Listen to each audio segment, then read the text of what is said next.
Today I will tell you all the story of a city.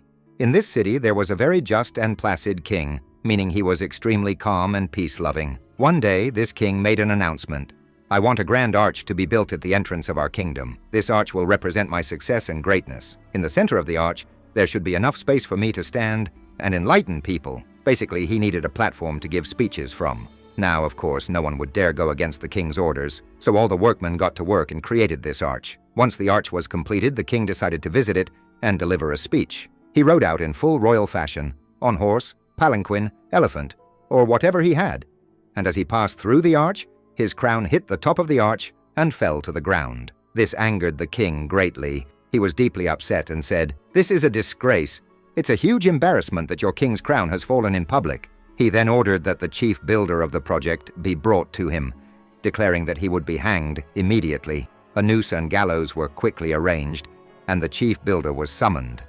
But the builder pleaded, "O king, it's not my fault.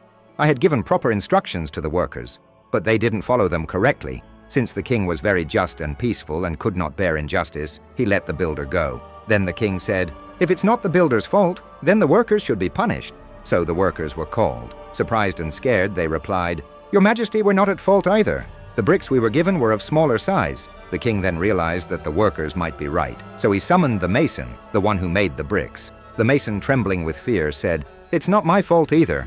I only made the bricks as per the architect's instructions. If the architect gives me the wrong measurements, how can I make the right size?" Again the king agreed, and now the architect was summoned. Since there was no one above the architect, the chain ended there. The king said, "It's all your fault, you will be hanged." But the architect replied, "O king, have you forgotten? When I first showed you the plans, you made some changes yourself." Upon hearing this, the king turned red with anger and frustration. He was totally confused about what to do now, so he said, "This situation is very confounding.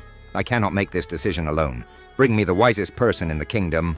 The kingdom's wisest person was brought, an old man who could barely walk or see. People assumed that since he was so old, he must be very experienced and thus very wise. This wise man declared, "Whoever is responsible for this must be punished. In my opinion, it is the arch itself that is to blame.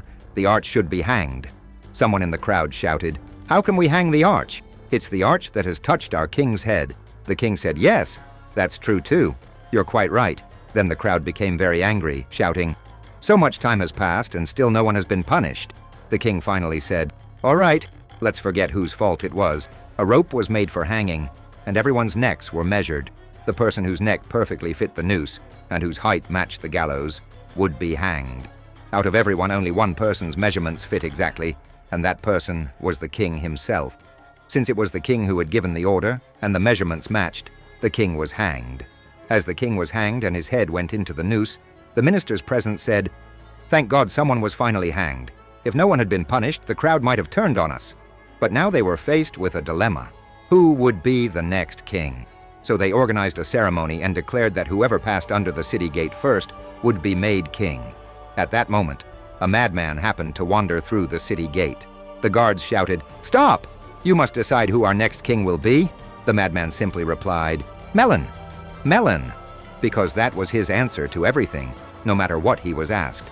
The ministers interpreted this as a divine decision, crowned the melon, and placed it on the throne. Years passed. When people visited the city and asked, "Why is your king a melon?" the citizens replied, "It's because of our customs. According to tradition, we chose our king this way. There must have been some loophole in our custom, which is how a melon became king." But the people also added, "We don't care who our king is, even if he's a melon, because he lets us live peacefully. He gives us liberty and rights, and we know for sure that he never interferes in our lives, so obviously we enjoy complete freedom."